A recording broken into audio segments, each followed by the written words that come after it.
three-legged lilac, and I heard a rumor that somewhere, there might be pre-quest skilling for a certain quest about certain alien space wizards that I am very excited to see more of. And oh my god, if this fucking thing doesn't remind me very uncannily of a certain dig site just to the west of the Legends Guild. If that door was not, if this whole thing was not constructed deliberately by the art people to look uncannily like the dig site, like the excavation that uncovered Guthix's resting place, I will eat my fucking ringmaster hat. Ooh, a lady! Yeah, I'm fucking fine with that. Runner up at last year's archeologist tournament. Hang on a moment. Okay, let's go talk to her! Silly Diggory! Hello, adventurer! Have you come to help with the excavation effort? Alas, not voice acted. Excavation effort? One of our dig teams recently unearthed an ancient doorway. The entryway has mostly given way, hence the lift, but this chamber appears largely intact. Ooh, there's a lift? What lift? I don't see any lift yet.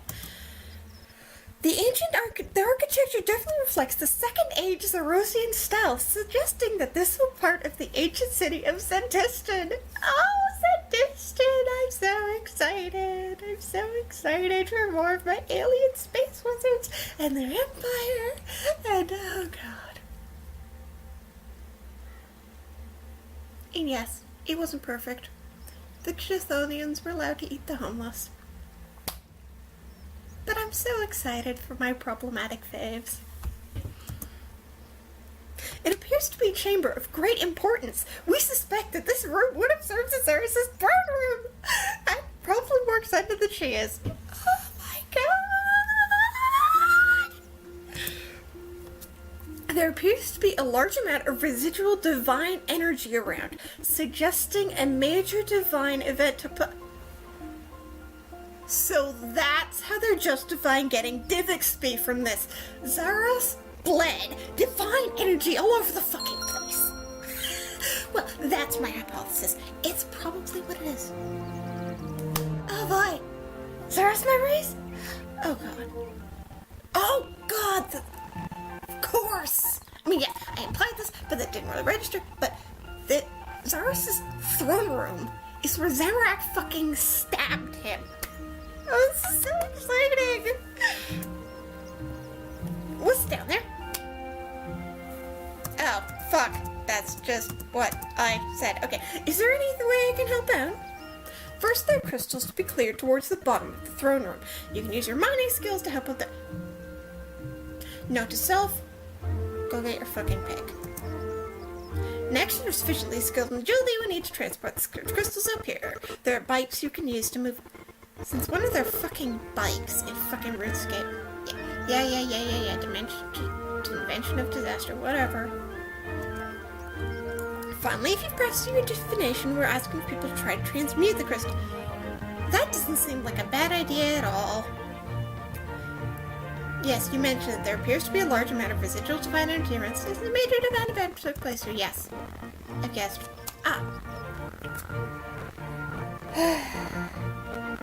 Proofread your shit, you piece of shit. We've noticed this energy moving around the room, even interacting with some of our equipment. Appears to be having a positive effect at least, so I suggest you direct your attention towards it. Yes, appears to. Sorry, Zaros, I love you, and I trust you, but I don't trust you. Why are you mining out the crystals? They appear to be growing somehow. You should have seen the state of the place when we first found it. They're gonna be purple. Calling it now, they're gonna be fucking purple. But just make sure we mine them out entirely. It's the only way to be sure they won't continue to create problems as the restoration continues. They're fucking purple. They're gonna be fucking purple. And they're gonna be bits of Zaros. Just calling it now. Just in case I'm right.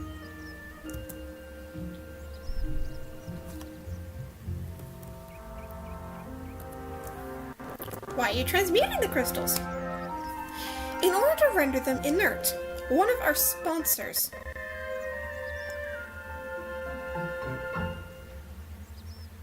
also calling it now, one of your sponsors is a fucking Mashrat. His name is Dr. Nabinik. His name is also Asanadra. And he's a pile of shit and I love him. He should be sending someone down to collect them. Okay. Okay. Bye.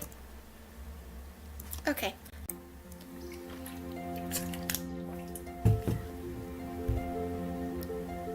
Okay, I'm back. Let's examine all the things. Oh, just people. Okay. And for ancient doors. Wait, I need to examine the ancient doors. Fuck!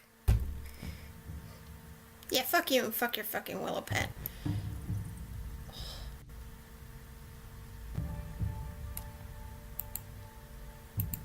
Really?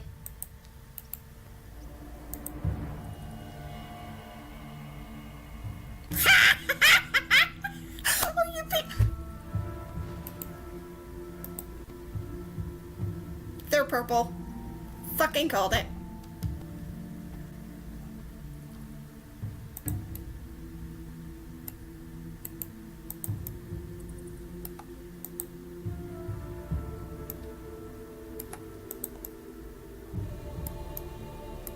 I mean, I called that they were fucking purple, but I'm still, you know, kind of surprised.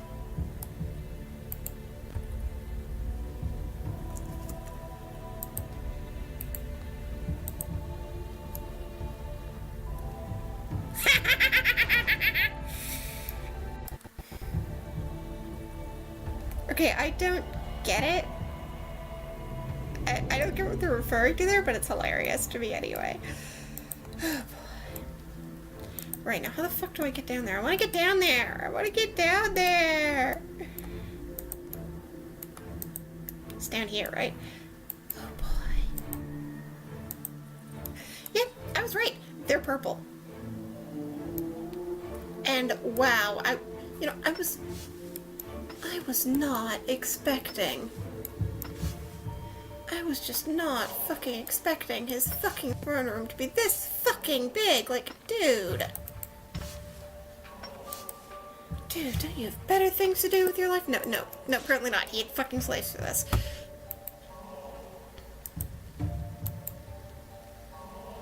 For Finatrix? Pile of crap.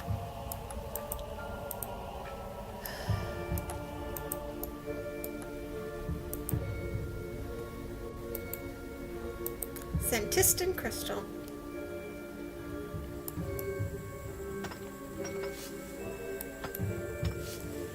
Oh my god, I need to Orb of Oculus all over this bitch. Oh my god. Just make sure this is actually getting me good. Okay. Oh wow. Okay, not all that much lore yet, but you know, it's probably gonna be with, you know, the shit, the... Oh. Oh, that's probably what she meant by...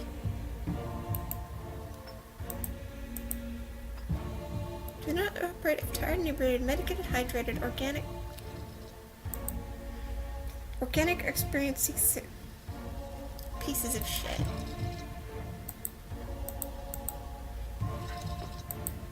Sounding impressive and purifying. Currently has... I have no idea what they're talking about there. For their carts, these used to be called mine.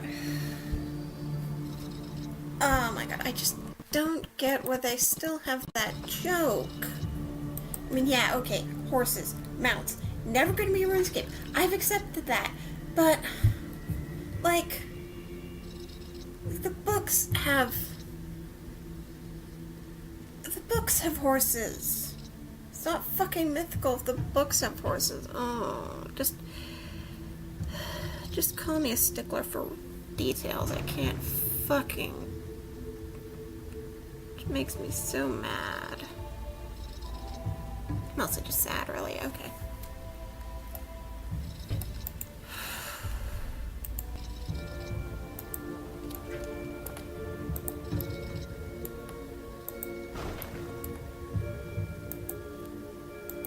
Seriously, dude. Seriously?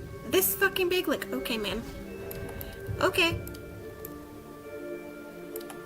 It's fucking ridiculous, but okay, man. Like, oh my god, you could kill yourself falling from that height.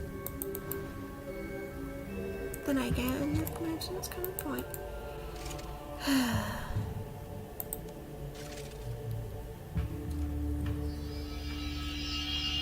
Man. Dude. Man. God.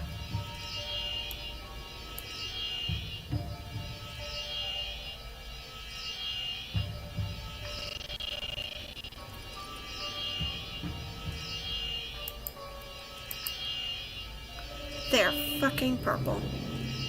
I mean, I called it, but I mean, it was kind of obvious when you think about it, given that, I mean, Zaros and Saren are siblings. It's almost a good way of putting it, but not quite. Like,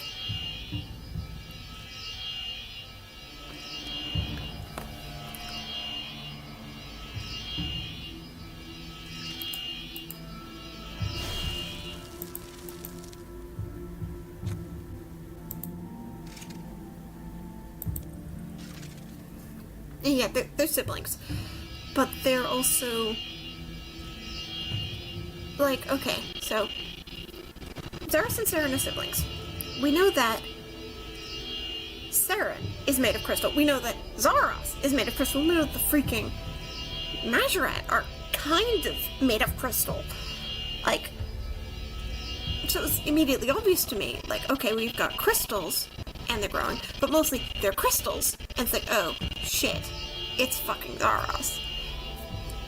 It's Zaros anyway. Oh, boy, this is gonna be deeply entertaining. But where's my fucking lore, mate? Want me my fucking lore. Where's me my fucking lore? Oh my god, look at that fucking... Like, god, talk about fucking ostentatious, man. Like, just... Ain't no party like a fucking Santistan party. Like, okay, man. Okay, man.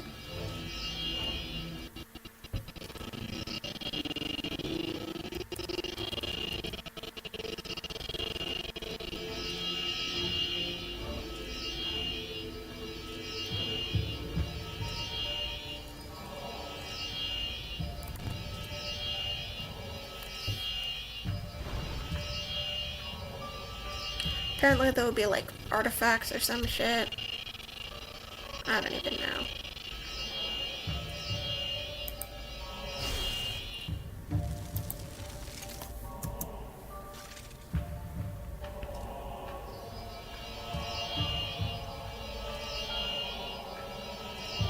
Okay, I'll just be here doing div until I get a thingy mabob,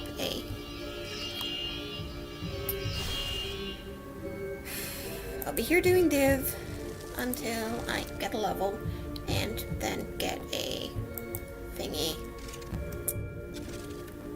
A relic or whatever the fuck. I found something! Oh, Miss Dickory! Oh, Miss Dickory, I found something! Read this to me, read this to me, read this to me. Found something special. It really belongs in a museum. I could work on a translation and give you a copy. Yes, please. Yes, take my scroll for study.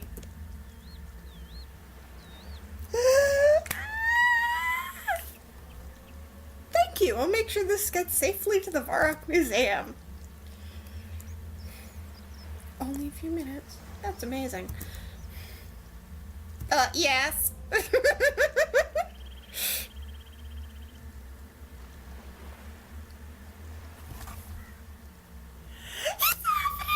Scroll 1. Letter signed Pontifex Madromart.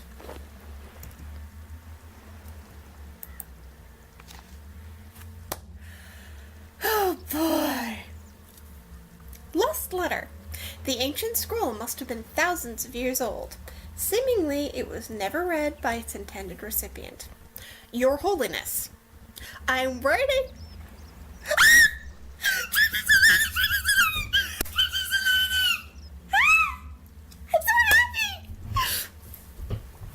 Your Holiness, I'm writing once again to formally record my objections to the assignment of Praetorian Trindine to my diocese? Diocese? I'm gonna have to go look that up. Dios? Dios? Okay. I'm so happy!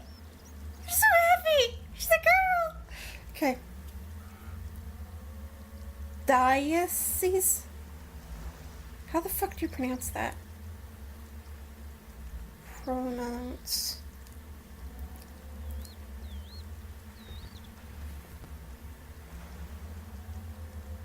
Diocese. Diocese. Okay. I'm writing once again to formally record my objections to the assignment of Praetorian Trindine to my diocese. It is not a question of ability. Trindine is without a doubt the most capable individual I have worked with. She is strong, agile, and magically proficient. Her master illusion magic is such that I am the only one of the clergy or the laity even aware that she is a Mazurette and not a human. Oh my god, I'm so happy. However, in her role as agent of the secret police, she is a constant source of intimidation and interference. Clergy are afraid to question her judgment for fear of reprisal. She intrudes on church duties and disrupts processes. What is the ultimate purpose of this oversight? Our diocese is efficient. The taxes flow regularly, and the people are satisfied or, at least, obedient. We have done nothing to warrant the suspicion evidenced by this enforced placement of an operative in our midst. I wouldn't wish to speculate on matters above my station, but you're going to do it. But what I hear of Trindine's master Psliske suggests that this attitude and agenda may be endemic within the Praetorian Guard. Though we are separated now by bureaucracy and the hierarchy of the church, back on Frenisque we were friends, or at the very least, compatriots. In the spirit of this friendship, I urge you to take this matter seriously. Few meaningful threats remain without the borders of the Empire, but this does not make the threats within any less dangerous. Yours in faith, Pontifex Madromart.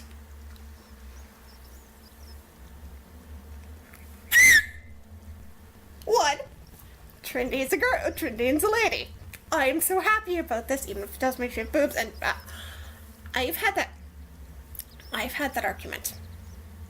I've had that complaint. It is a stated complaint. Moving on. I'm happy that Trindine's a girl. I do so hope that that's because of all the headcanons. I'm so happy. 2. Crank your letters to Azinandra. 3. Madromart. I mean, yeah, okay, fine. It's a fine name, Pontifex.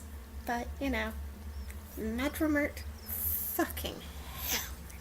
Back. I'm just happy that she's a girl. She's a girl. I'm so happy. She's a girl. I'm so happy. I'm so happy. Oh my god. Oh my god. She's a girl. She's a girl. Trinine's a girl. I'm so happy. I'm so happy. I'm so happy. Anyway,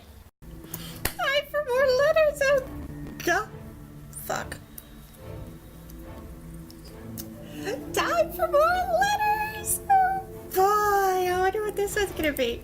I hope it's another angry letter to Azzy. It'll be fantastic. Oh boy.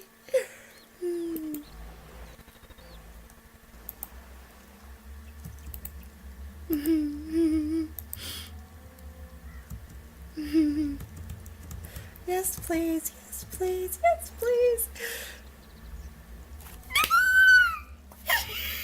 Oh boy. Okay.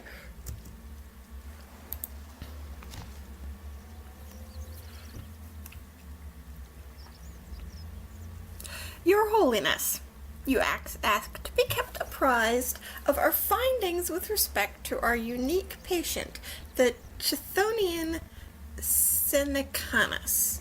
Senecanus?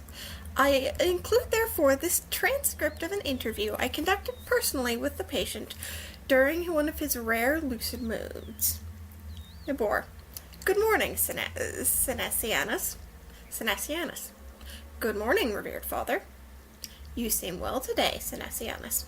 Indeed, revered father. I would like to talk to you about what happened before you came here. Of course. We should start with this Rowena. What can you tell me about her? Rowena was a homeless human orphan who lived in my parish. I often saw her in the alley behind my office. The office where you conducted your work as an accountant? The very same. Over time, I became quite fond of the girl. I would leave small morsels of food for her in the evenings, and espy her eating from my window. I had named her Rowena after a circus performer I had seen once, whose precise and jerky movements she recalled. So Rowena was not in fact her real name? I suppose not.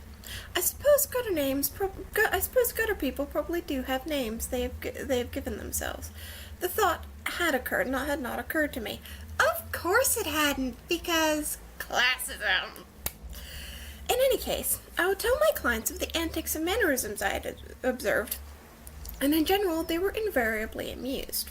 One night I finally resolved to go out into the alley and feed her in person. I approached her with caution, and she did not startle in the manner that I had expected. You expected her to be large? You expected her to be frightened? I am hundreds of times larger than she was, and I am given to understand that humans find the appearance of my kind frightening. Of course. Hesitantly, she accepted the bread that I offered. We spent some time sitting in silence, bonding, I think, but all the while, a terrible thing was growing inside me. A hunger I kept repressed since I was discharged from the Legion after the invasion. What did you do, Senecanus? I ate her! I swallowed her whole. The last thing I remember is her scream. At this point, the patient tried to attack me and had to be restrained and returned to his cell. He has had no further period of lucidity since this interview. Senecanus is clearly still far too dangerous and easily triggered to run loose in the population. More than this, though, I wonder what this means for the Chthonian population at large. How many more of them bear this repressed urge to devour, which, once indulged, will break down all their mental fortitudes? I wonder these things in private, for I acknowledge the political influence the demons hold, and the impact on our society these revelations would have. Yours in faith, Pontifex Nabor. It's another letter to Sandra. I'm so happy. It's not quite as fantastic as Trinity being a girl, but I'm still so happy about things. And yes, and this. And yeah, fine. Broken home can be canon. Whatever, fine. It's canon. It's fucking canon. My canon, anyway. You know what I mean. Bring him the bacon, no. No. Anyway. Okay. Screaming done. Mostly. Time to go get another one. I'm so happy. Are you kidding me? Another one? Already? I'm fine with this. Oh, God. Oh, please be another. Please be another cranky letter to Azzy. Oh, God, they're fantastic. They're all fantastic. Oh, my God.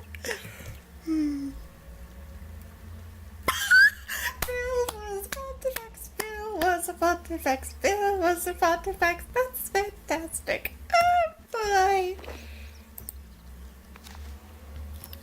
Your Holiness, I write to you now from Caradet, the very same fortress in which we first met our Lord, and he turned us to his side with a promise to alleviate our ruinous weakening. Here, the remainder of our small force rests to recover from their wounds, exhaustion, and dehydration, so presumably humans. I have good news to report, but I will begin the story at its beginning. I'm so happy. As instructed, I led the Hereditas expedition deep into the Caridian desert in search of any sign of the fallen Mennophite deity Tumakin. We were escorted in this effort by a cohort of human legionnaires led by Tribune Lucy. Somehow I'm not fucking surprised he was a fucking Tribune. We set out from Caradet in fine weather, but after 2 days' travel we were hit by sandstorms and beset by utter confusion. Buckton says that was not natural. Once the winds fell away, we found that fully half of the cohort and a third of the priests were lost, along with a large proportion of our supplies and water. We resolved to return, but at this point we encountered a strange phenomenon. What a shock. The stars that were visible in the sky bore little resemblance to those we were used to. One of the surviving priests, a human, was an astrological expert and said that although he recognized many of the stars, they were out of position. What? Okay, my first thought was time travel. Betting it was time travel. Because, As such, we were unable to navigate back to Caradet. Lucian and I agreed to pick a direction, as the alternative was to remain in the desert and die or desiccate. The desert was utterly quiet, and not a gust of wind stirred the sand. After many hours of travel, we encountered a second phenomenon. The sun still had yet to rise. We traveled on, confirming that enough time had indeed passed, and still not a hint of a glow rose from the horizon. The desert stands, illuminated by dim starlight, stretched away in all directions, and even our footprints left only the briefest impression before fading from sight, despite the lack of wind. What the fuck? At this point, the astrologer, who had been stumbling along in something like a daze or stupor, suddenly cried out in fear. We turned to regard him, and the legionnaires drew their swords. "The sun mourns," he cried. "It mourns and hides its face to this day, for its loss is still too great." The priest's eyes were purest black all over, and as we watched, they burst into What? That's not horrifying. That's very horrifying. The priest screamed out words in the Mennophite dialect we could not discern, before pitching face first into the sand and lying still. Before we could bury him, his body sank into the sands, and this is amazing. We traveled on, and before long we found ourselves on a field that we recognized. It was the very plain where there was a Rosian Majoret and the Mennophite Majoret. Oh wow, there were Majoret who stayed with the fucking Mennophites? Well, that makes sense. Clashed at the end of the Peninsula War. The plain where Tumakin and Temakel Temakel died then? Wow, nice. Wait, Temakel? Hang on. Temakel?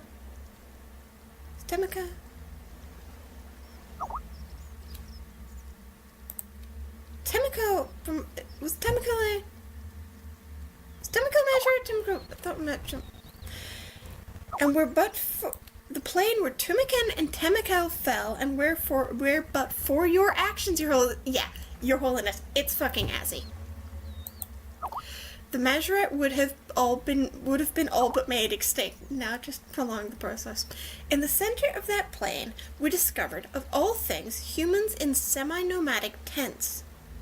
This seemed to be a nexus of sorts for them, a tribal meeting point for nomads, and as we went amongst them, we found them trafficking in the scavenged trinkets of that ancient battlefield.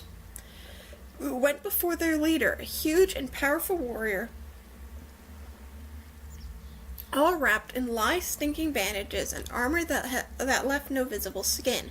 He bade us welcome in the name of Tumakin, and showed us their central object of their worship, a great diamond 8 inches in length, which they called the heart of the sun. I have handled that fucker! It was then that the leader looked again at Lucian and I and asked, "Has it been so long that you've forgotten me, brothers?" We were unsure as to his meaning until he unwrapped the bandages from his face to reveal a grimacing skull, burning and smoldering fire still clinging to it. It was Temekel, once the strongest of all Majorat on Gillinor, and the leader of the Menethite loyalists. I was right! Temekel was a Majorat! I wondered whether it was nothing more than the coincidental but highly confusing similarity of his name to that of his god which motivated him. Probably. His nomadic tribesmen set upon us, and the legionnaires fell back into a defensive position around us and the priests. Temekel, too, fell on our lines, tearing through the humans easily. No shit, really? He's a fucking Majorat. Though highly trained legionnaires easily defeated the nomads, whenever they fell, a flare of fire from the diamond brought them stumbling back to their feet, undead. It was only through quick thinking that I saved the day, using sleight and trickery, of course, because fucking Bill. I bypassed their front line and seized their treasure. I threatened to smash it, forcing Temekel to surrender, which he did, his eyes blazing defiantly. Lucian, because of course, took no chances with our prisoner, severing his head with several blows from his sword. Temekel, who could have crushed Lucian with his mind alone, put up no resistance. His skull rolled from his shoulders before coming to rest staring directly at me. Tumakan will return, brother, and when he does, your empire of traitors will burn. Is that what's causing Children of Ma? I mean, we don't have the complete story yet. This is only like the third, I think. Yes. This is only like the third letter. At this, the skull burst into flames, which quickly leapt from tent to tent and set the whole camp ablaze. With the death of their leader, the remaining nomads attempted to flee, and though we cut down as many as possible, countless more escaped into the desert. Is this even real? Who fucking knows? We secured what camels and supplies we could, and by orienting ourselves to the layout of the ancient battlefield, set off in the direction of the Empire. After days of travel, the sun once more rose, and we returned to Karadat. Of over 500 that set out, only 24 returned. Oh good trade for those few hundred humans. But our prize was the Heart of the Sun, an artifact of presumably considerable power. A good trade for the lives of a few hundred humans. As I write, the diamond is being secured in the vaults beneath the outpost. I await your response and further instructions. Yours in faith, Pontifex Bilrak.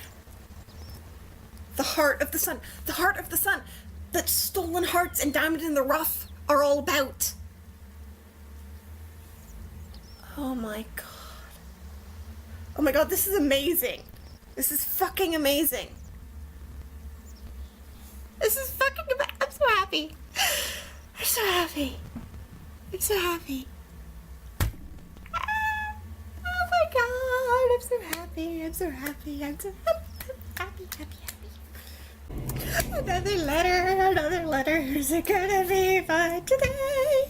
Who's it gonna be by this time? Oh, I'm so looking forward to this. Come on. Who's it gonna be from? Yes. Aw, it's damaged. Fuck. Okay. Damaged dig set letter.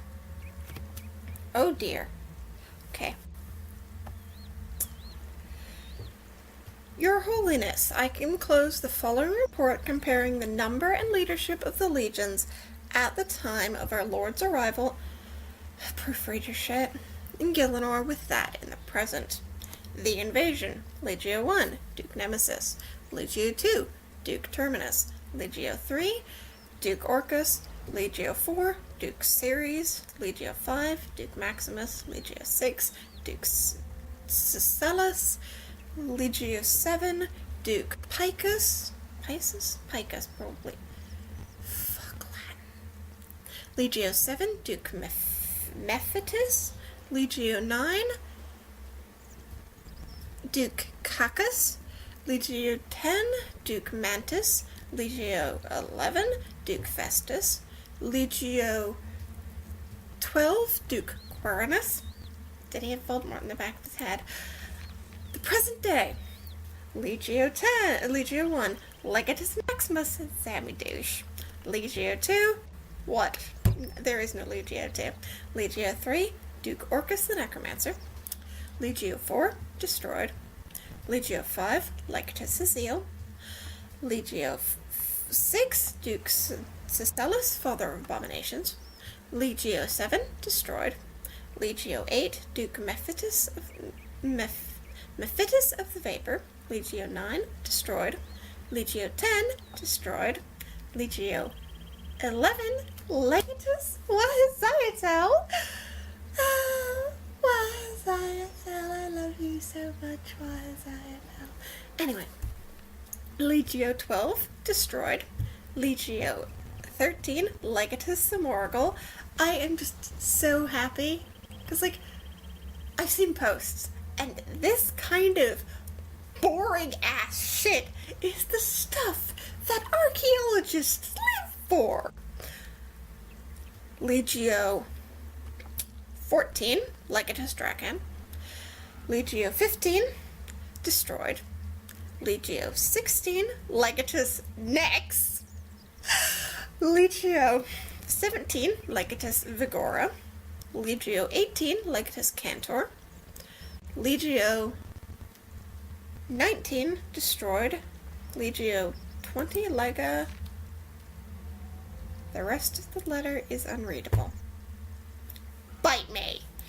Okay, so that one was not, unfortunately, nearly as exciting, but on the other hand, information, yes, thank you, yes, I'm so happy. This is such a happy moment, because